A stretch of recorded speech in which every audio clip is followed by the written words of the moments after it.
The Victorian-style house in the Maplewood district of suburban Pennsylvania made distinctive creaking sounds when the seasons changed.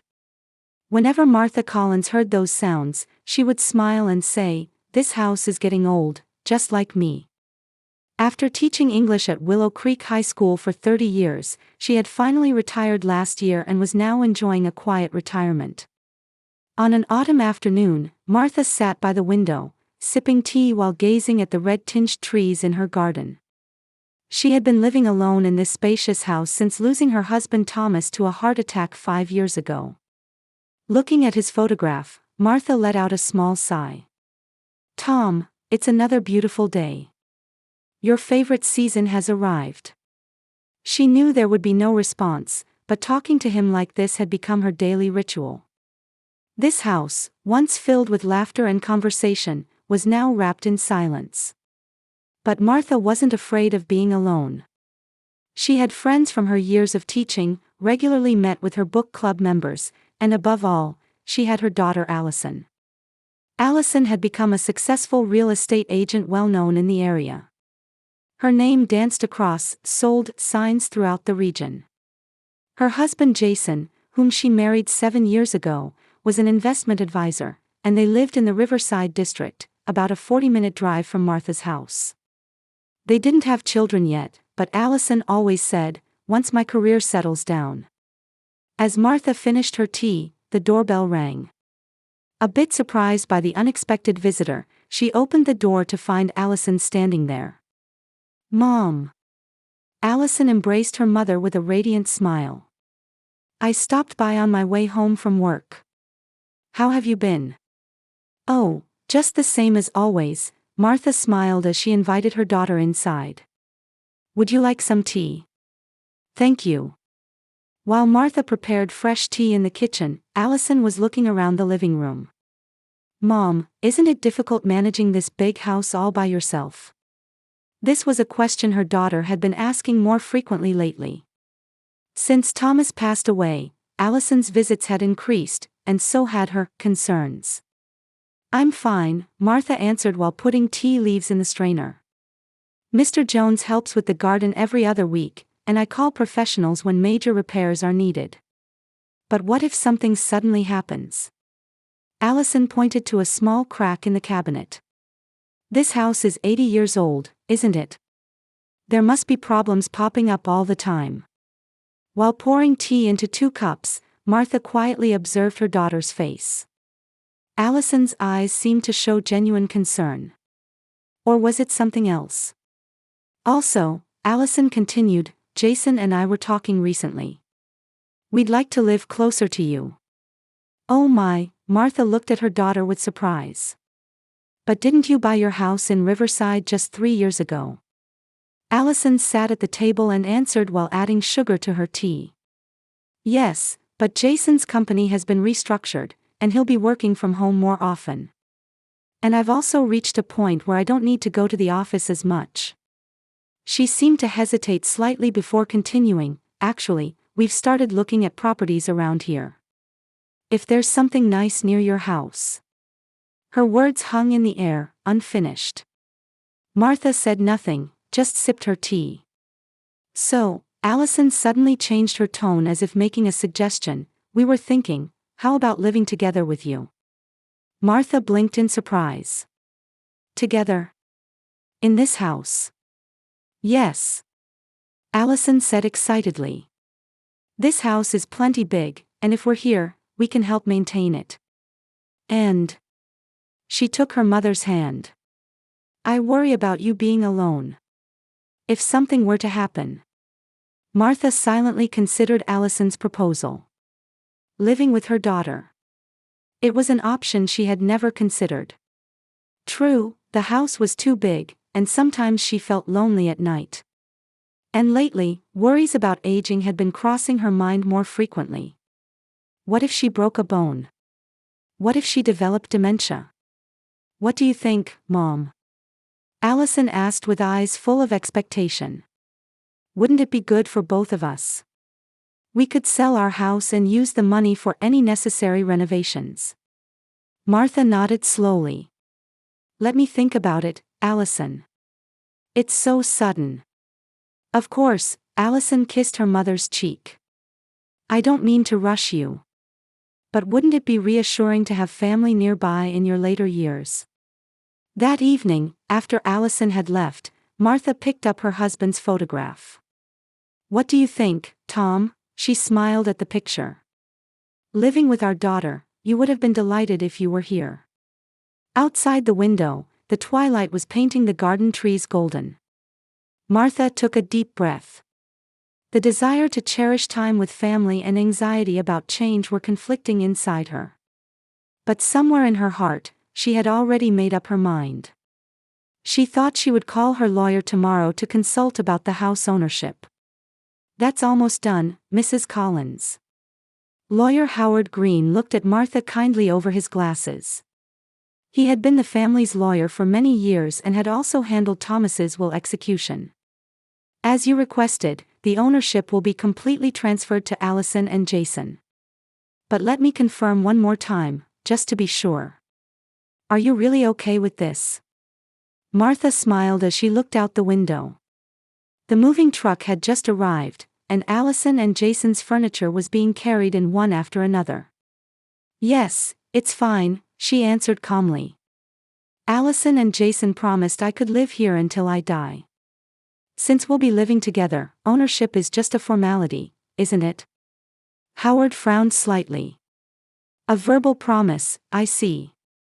If you want to put it in writing, we can include a life estate provision.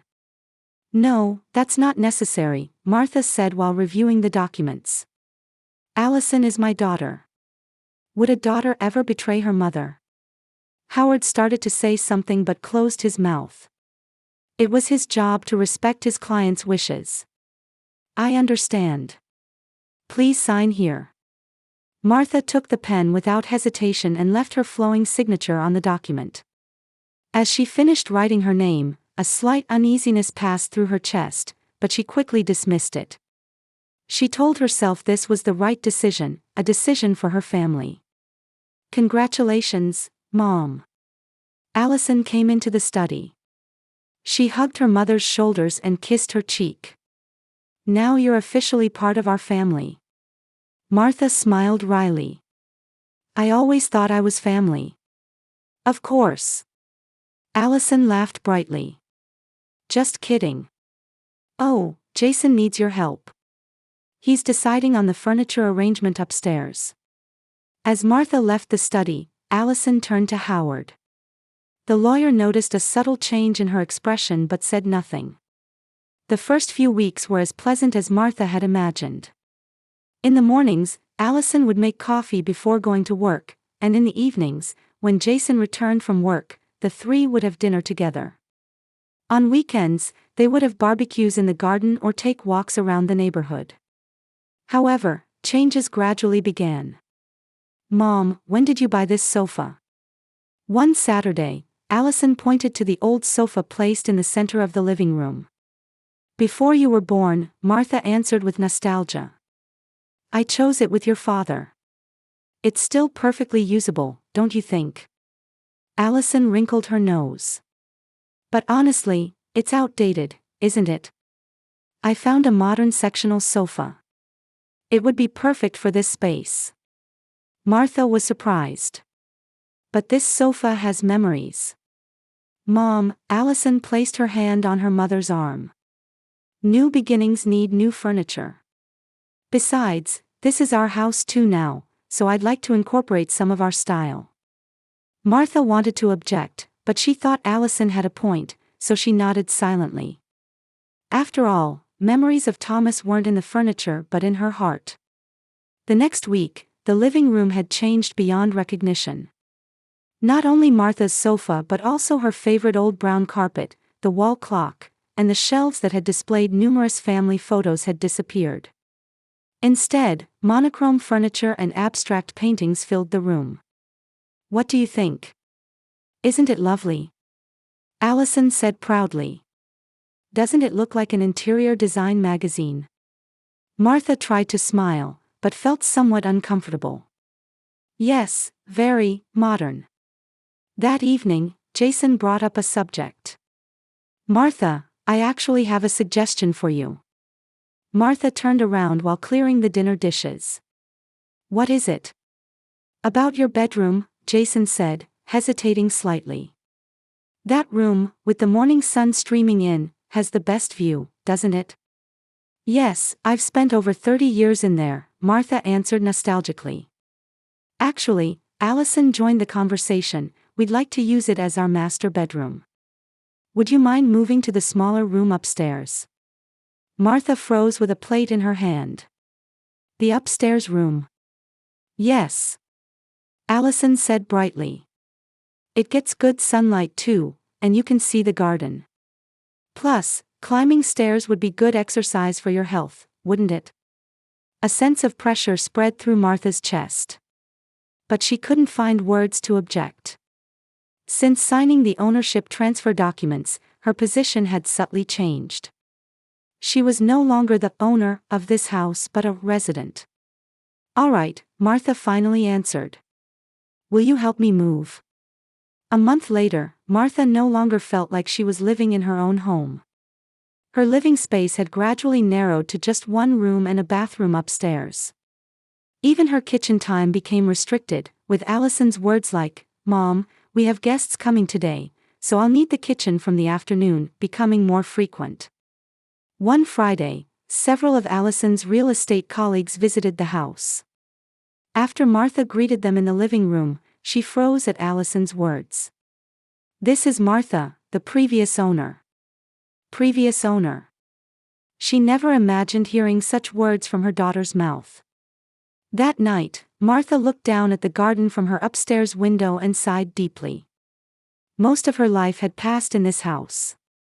Child rearing, preparing for her teaching career, quiet evenings with her husband. All these memories lived within these walls. Tom, she whispered softly. Did I make the wrong choice? Looking at her reflection in the window glass, Martha felt real anxiety for the first time. She was no longer the mistress of this house. She was a guest living here by the goodwill of Allison and Jason. That night, she couldn't fall asleep easily. A premonition of what was to come weighed heavily in her chest. The next morning, Martha brewed coffee and began preparing breakfast as usual. This was her morning routine since Thomas was alive. She measured flour and buttermilk and started mixing pancake batter. What are you doing? Martha turned around at the sudden voice. Allison stood at the kitchen entrance in her pajamas. Her expression was different from her usual morning face. It was cold, even. Good morning, Allison, Martha answered with a smile. I'm making pancakes. I'll make enough for you and Jason. Allison crossed her arms and stepped into the kitchen. Mom, we need to talk. At that tone, Martha stopped what she was doing. She put down the bowl of batter and looked straight at her daughter. What is it? Let's go to the living room. Martha wiped her hands and followed Allison, trying to suppress her anxiety. In the living room, Jason was already sitting on the sofa, reviewing some documents. He stood up when he saw Martha and sat next to his wife. Both had serious expressions. Sit down, Allison said in an almost commanding tone. Ironically, Martha sat in a chair opposite the sofa that had once been her favorite spot but had now been replaced. What's this about? Have I done something wrong? Mom, Allison said after taking a deep breath, we don't need you anymore, so leave right now. At first, Martha couldn't understand the meaning of the words. They didn't register in her mind, as if she were listening to a foreign language. What? Didn't you hear me? Allison's voice grew colder. I want you to leave this house. We want to start our own life. The color drained from Martha's face. Her vision swayed slightly. But you promised I could live here until I die. Jason snorted at those words. Martha, where's the proof that we made such a promise? Proof? Martha's voice trembled. You both said it, didn't you? At Howard's office, before I transferred the ownership. No such promise was written anywhere, Allison sneered. It has no legal effect. Jason continued, actually, we plan to renovate and sell this house. We're already finding potential buyers. Martha's heart pounded painfully hard. Were they saying they intended to sell the house she had lived in for over 30 years? But this is my home. No, it's not, Allison stated firmly. This is our house now. Legally, you have no right to live here. Martha gripped her knees with trembling hands. The events of the past few days and weeks connected in her mind. Allison and Jason's changing attitudes, the restriction of her space, and the introduction as the previous owner. It was all part of the plan. But I have nowhere else to go, Martha explained tearfully. I've used most of my retirement money for maintaining this house, and I gave the rest to you, didn't I? Along with the ownership transfer, Martha had given a significant portion of her savings to the couple. The reason was to help with their new life. She was left with only a small pension and Social Security. Allison looked away for a moment. But she quickly returned to her cold expression. I'll give you some help if you leave, she emphasized the irony. Then she smiled thinly. That smile made Martha shudder. Was this really the daughter she had raised? She remembered holding her as a baby, sleeping in her arms. The proud look on her face when she first rode a bicycle. The radiant smile at her college graduation. All these memories overlapped with the cold woman before her now. By when do I need to leave? Martha's voice was hoarse. By today, Jason answered immediately. We've already disposed of unnecessary items. You just need to pack the bare essentials. Unnecessary items? Martha's eyes widened in fear. Old photos, clothes, Allison waved her hand. You won't use them anymore, right? We've already taken care of them. Martha staggered to her feet. Her treasures, mementos of her time with Thomas, souvenirs from her teaching days. Had they all been thrown away as unnecessary? Pain squeezed her chest so tightly she could barely breathe. Still, she didn't collapse. Slowly, she climbed the stairs to the small room she had been given. Closing the door, sitting on the bed, her emotions finally overflowed. Tears ran down her cheeks, quietly but uncontrollably. Looking at the suitcase placed in the corner of the room, Martha wondered how her life had come to such an end. She thought she had been a good mother. She had given Allison the best education, always supported and encouraged her. Yet, why? Biting her lip and wiping away tears, Martha quietly began packing her things. A small collection of clothes remained, and miraculously, one photograph of Thomas had survived. She carefully placed it between her clothes in the suitcase. Outside the window, spring sunlight illuminated the flowers in the garden. Martha stared at the scene intently. This might be her last chance to see her garden. The garden where she had planted flowers for each season and tended them with care. It was no longer hers. Downstairs, she could hear Allison and Jason's conversation and laughter. They seemed to be celebrating their victory already. Martha took a deep breath and summoned her last strength. She intended to leave this house without breaking down in tears. Carrying her suitcase down the stairs, she found Allison and Jason in the kitchen, drinking coffee and discussing renovation plans for the house.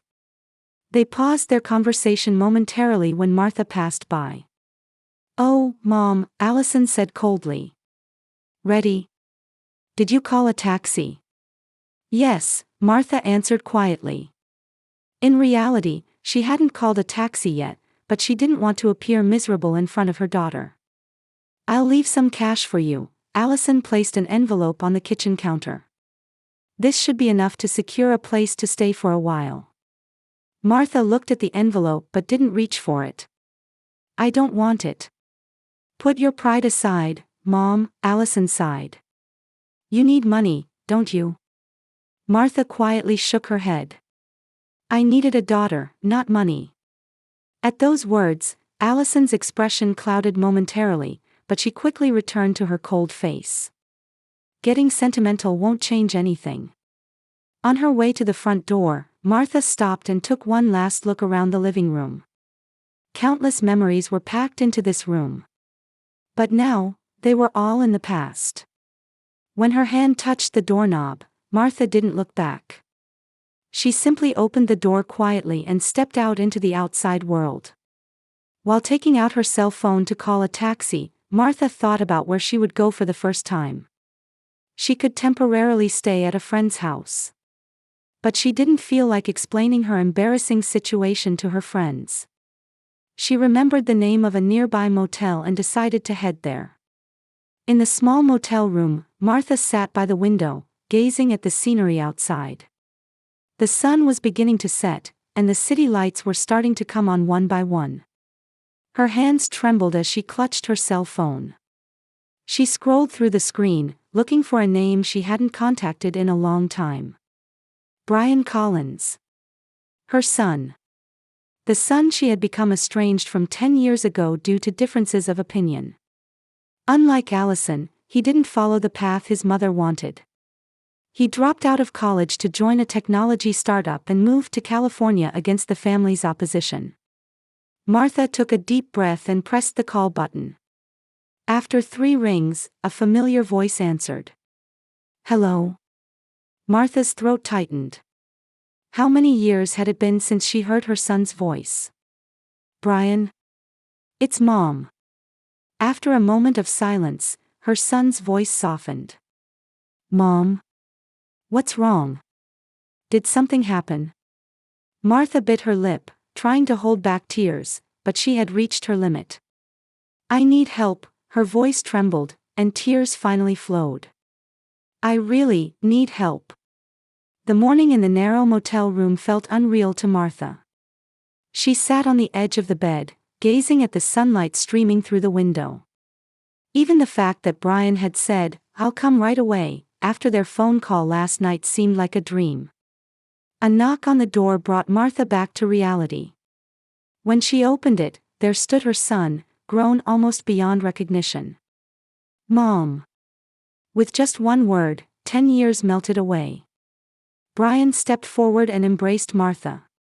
In his arms, she finally collapsed. Tears that she had been holding back for so long flowed uncontrollably. It's going to be all right now, Mom, Brian whispered, rubbing her back. I'm here for you. Her 40-year-old son was different from the young man she remembered. He exuded confidence and a calm demeanor, dressed in an expensive suit. His eyes showed determination. I heard what happened on the phone, Brian said as he entered the room. But could you tell me everything from the beginning again? Martha sat in a chair and told him everything. The gift of the house, living with Allison, and the sudden eviction. Throughout her story, Brian listened silently, occasionally taking notes. Unbelievable, Brian said in a voice suppressing anger after Martha finished speaking. I can't believe Allison would do something like this. I wonder how she became like this, Martha said in a tired voice. Brian took a deep breath. Mom, let's go to my penthouse first. You can rest there. Meanwhile, I'll make the necessary preparations. Preparations? I know a trustworthy lawyer. Someone who specializes in elder rights. Martha looked at her son in surprise. You intend to fight this legally? But I signed the papers. Isn't there nothing we can do? Brian smiled. We don't know yet. And he hesitated a bit before continuing, there's something I need to tell you. Brian's penthouse on the top floor of a Manhattan high-rise far exceeded Martha's imagination. From the windows of the spacious living room, a magnificent view of the city spread out. This is amazing, Brian. Martha stood by the window, looking down at the view below. You've really succeeded. I'm a co-founder of Silicon Valley Innovations, Brian said, seeming slightly embarrassed. The first few years were tough, but now it's stable. Martha looked at her son proudly. Your father would have been so happy to know. Yes, Brian answered quietly. I need to talk to you about Dad. He led Martha to the sofa and sat next to her. Mom, the assets Dad left weren't just the house. Martha's eyes widened in surprise. What do you mean? Actually, Dad left quite a lot of investments and savings. And half of it is in my name. Martha stared at her son in disbelief. But Dad's will. Dad only talked to me about it 10 years ago, Brian explained. It was to protect you. He was always worried that Allison might cause problems with money in the future. Memories resurfaced in Martha's mind. Thomas worrying about Allison's spending habits. His subtle distrust of her husband Jason. Still, she never imagined Thomas had divided assets without telling her. How much? Martha asked in a trembling voice. Over $3 million, Brian answered quietly. Dad was a careful investor. Martha gasped. I had no idea there was such money. When I went to Silicon Valley, Dad believed in me and invested, Brian continued. And that investment multiplied many times over. Including Dad's share. Brian's cell phone rang. It's from the lawyer, he answered the call. After a few minutes of conversation, he nodded with satisfaction. Good news, Mom, Brian took Martha's hand after hanging up. According to the lawyer, Allison and Jason's actions could be legally contested as coercive property transfer from an elderly person. Especially their verbal promise and the circumstances of evicting you are important points. Martha felt a glimmer of hope. Can we really get it back? It's worth trying, Brian said with determination. And he smiled meaningfully, we have another trump card. The courthouse hallway was wrapped in a solemn atmosphere. Martha sat next to Brian, looking at Allison and Jason sitting on the bench opposite. On her once beloved daughter's face was now an expression mixed with anxiety and anger. Don't worry, Mom, Brian squeezed Martha's hand. Truth is on our side. In the courtroom, the judge quietly listened to both arguments. Allison's lawyer emphasized that Martha had voluntarily gifted the house. Meanwhile, Martha's lawyer detailed the psychological pressure on an elderly person and the verbal promise of lifetime residency. Furthermore, Your Honor, Martha's lawyer said, the defendants had another motive. He submitted documents. They were heavily in debt and planned to sell the plaintiff's house for profit. Allison's face turned pale. That's not true, she raised her voice. We had no choice. The judge urged her to be quiet. The evidence was clear. Allison and Jason had accumulated substantial debts over the past 2 years and needed Martha's house to repay them. Objection. Allison's lawyer stood up. This is all a misunderstanding. Our clients. Your Honor, Brian's voice quietly resonated in the courtroom. He stood up and submitted new documents. There's one more important piece of evidence. As the judge reviewed these documents, her eyebrow raised. This is. Yes, Brian nodded. My mother and I have bought out all the bank loans that Allison and Jason had borrowed. Currently, we are their creditors. Shock ran through the courtroom. Allison was stunned, and Jason's face drained of color. The judge carefully turned the pages and eventually looked up. The court rules in favor of the plaintiff. The ownership of the house should be returned to Martha Collins. Martha sighed in relief. Her house was coming back. But beyond that, complex emotions swirled in her heart. Joy, and at the same time, deep sadness for her daughter. After the court adjourned, Martha and Brian were descending the stairs when Allison and Jason caught up with them. Mom, Allison's voice was trembling. What happens now? Martha slowly turned around. Actually, your creditors are now us, she quietly informed them. The last color drained from Allison and Jason's faces. A month later, Martha was once again standing in her own kitchen. The garden visible through the window was bathed in spring sunlight, with colorful flowers in full bloom. She quietly sipped her coffee, reflecting on the events of the past few weeks. Allison and Jason had to accept the court's outcome. They were forced to move to a small apartment and faced the harsh reality of repaying the loans now held by Martha and Brian. "Mom, there's mail for you." Brian came into the kitchen holding an envelope.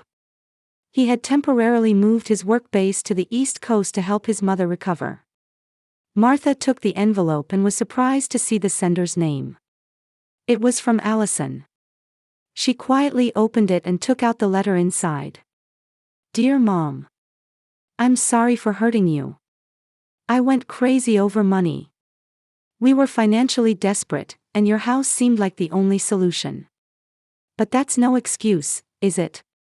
I was the worst daughter. To betray the love and sacrifice you gave me in such a way. I don't expect to be forgiven, but I wanted to tell you how truly sorry I am. I love you, Mom. Allison." Martha held the letter to her chest and closed her eyes. Her heart was still not healed. "It will take time," she whispered softly. "People have the potential to change." Brian placed his hand on his mother's shoulder. "After all, we overcame a 10-year separation." On Christmas Day, Martha made a big decision. She invited Allison and Jason for dinner. In a tense atmosphere, the four sat around the dining table. "I invited you," Martha said quietly, "to propose a conditional reconciliation." Allison and Jason leaned forward. "3 conditions: true remorse for hurting me, adherence to the debt repayment plan, and participation in family counseling." Tears welled up in Allison's eyes. "I didn't think I could get this back," she said in a trembling voice. "Mom, I'm truly sorry. We were wrong." Jason also bowed his head. "If there's a chance to start over, we'll do anything." After dinner, Martha and Brian went out to the garden and looked up at the winter starry sky. "What do you think makes a real family?" Martha asked. Brian crossed his arms and answered while gazing at the night sky. "Not blood ties, but the feeling of caring for each other." Martha smiled. "Yes.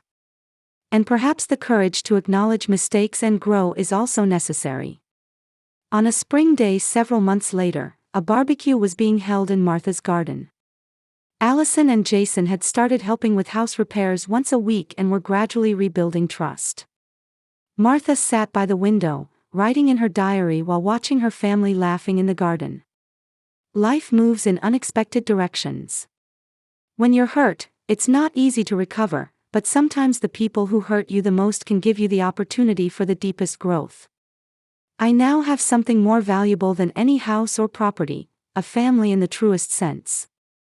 She closed her diary and went out to the garden to join her family. Martha's heart was filled with quiet pride in herself for overcoming past suffering and becoming stronger and wiser.